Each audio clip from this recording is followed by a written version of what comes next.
Assalamu alaikum wa rahmatullahi wa barakatuh. Bismillahi ar-Rahmani ar-Rahim. Wassalatu wassalamu ala rasulillahi wa ala alihi wa ashabihi ajma'in. Bienvenue à toi dans le 7e épisode du quart d'heure coranique, ton rendez-vous pour comprendre et méditer le Coran, verset par verset.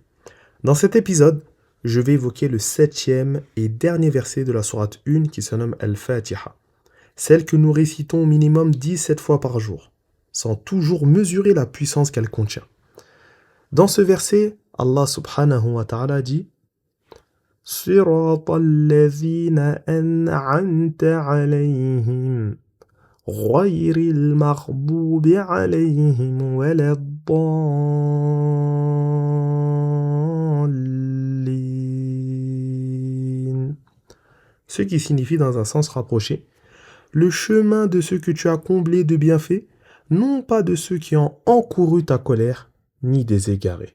Ce verset complète la demande du verset précédent, Ihdina as-sirata al-mustaqim, qui signifie dans un sens rapproché, guide-nous sur le droit chemin. Mais quel est ce chemin? Sirata alladhina an'amta alayhim. Le chemin de ceux que tu as comblés de bienfaits. C'est le chemin concret, visible, celui des gens qu'il a comblés. Et les bienfaits dont il parle ici, Allah subhanahu wa ta'ala, ne sont pas matériels. Ce sont les bienfaits spirituels, tels que la foi, la compréhension de la religion et la constance dans les actions. Allah exalté soit-il dit dans la sourate 4 qui se nomme An-Nisa, au verset 69. وَمَنْ يُطِعِ اللَّهَ وَالرَّسُولَ فَأُولَئِكَ مَعَ الَّذِينَ أَنْعَمَ اللَّهُ عَلَيْهِمْ. Quiconque obéit à Allah et aux messagers sera avec ceux qu'Allah a comblés de faveur. Minan nabiyyina wa siddiqina wa shuhada'i wa salihin.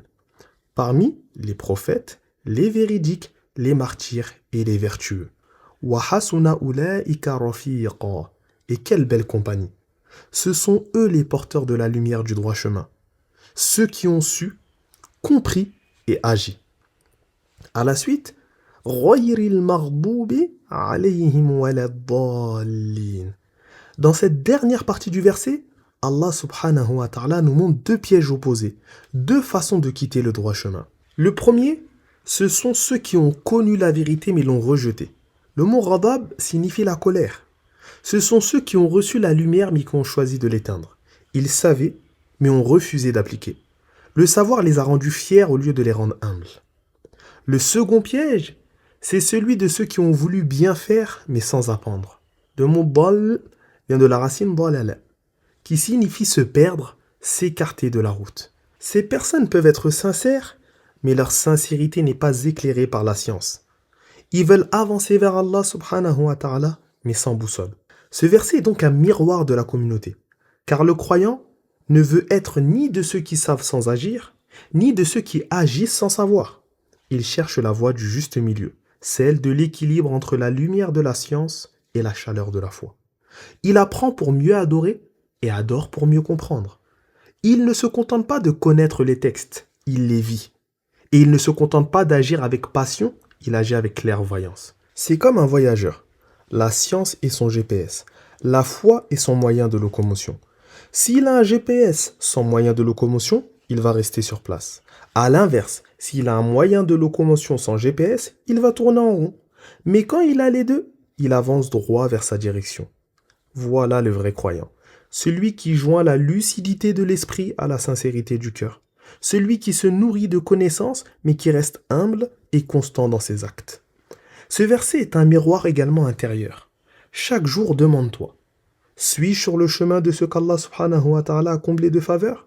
Ou suis-je en train de dériver sans m'en rendre compte? Les comblés de faveur ne sont ni arrogants ni négligents. Ils avancent doucement, pas à pas, dans la lumière de la révélation.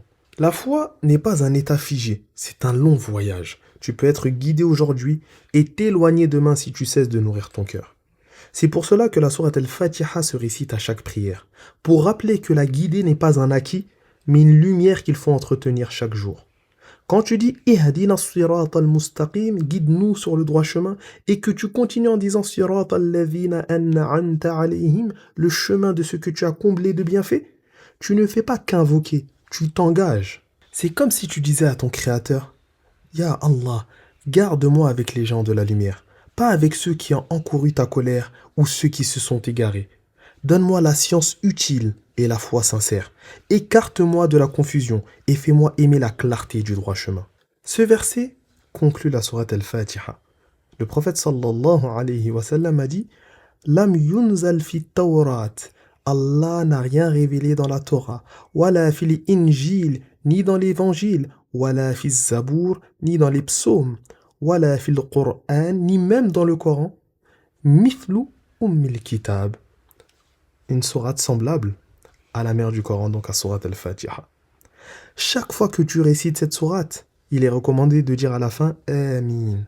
Le sens de cela est de demander à Allah d'accepter l'invocation effectuée.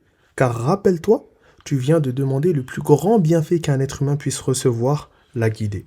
Et si Allah exalté soit-il te l'accorde, ta foi sera protégée, tes actes auront un sens et ton cœur trouvera la paix. Ya Allah, fais de nous des gens du droit chemin. Ne nous compte pas parmi ceux qui ont su, mais ont refusé, ni parmi ceux qui ont voulu, mais sans savoir. Fais-nous marcher jour après jour dans la lumière des prophètes, des véridiques, des martyrs et des vertueux. Amin. Ainsi se termine ce podcast. Si celui-ci t'a été bénéfique, n'hésite pas à le partager autour de toi pour que d'autres puissent en profiter à leur tour. Et si tu souhaites suivre l'explication du prochain verset, abonne-toi et n'oublie pas d'activer la cloche pour recevoir la notification. Barakallahu fik. Allahumma salli ala sayyidina Muhammad wa ala alihi wa ashabihi ajma'in. Subhana rabbika rabbil izzati amma yasifun. Wa salamun ala al-mursalin. Walhamdulillahi rabbil alamin.